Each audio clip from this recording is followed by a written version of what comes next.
খাইবো পেট্রোল পাইবো না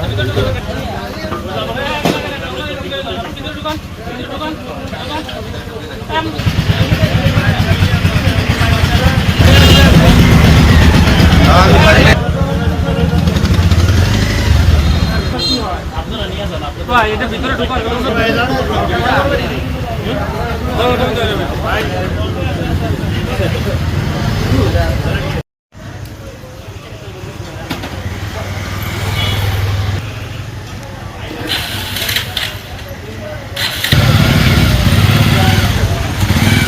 ছিল যে বিভিন্ন দোকানে মানে পেট্রোল অকটেন মজুত করে রাখা হচ্ছে এবং বেশি দামে বিক্রি করা হচ্ছে।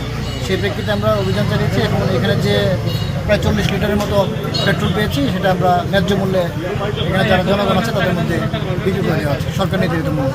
এবং এটা এই অভিযান প্রতিনিয়ত চলমান থাকবে। যদি আপনাদের কাছে এরকম কোনো তথ্য থাকে যে কোনো দোকানে অবৈধভাবে কোনো পেট্রোল অকটেন মজুত করছে আমাদেরকে তথ্য দেবেন, আমরা সেই অভিযান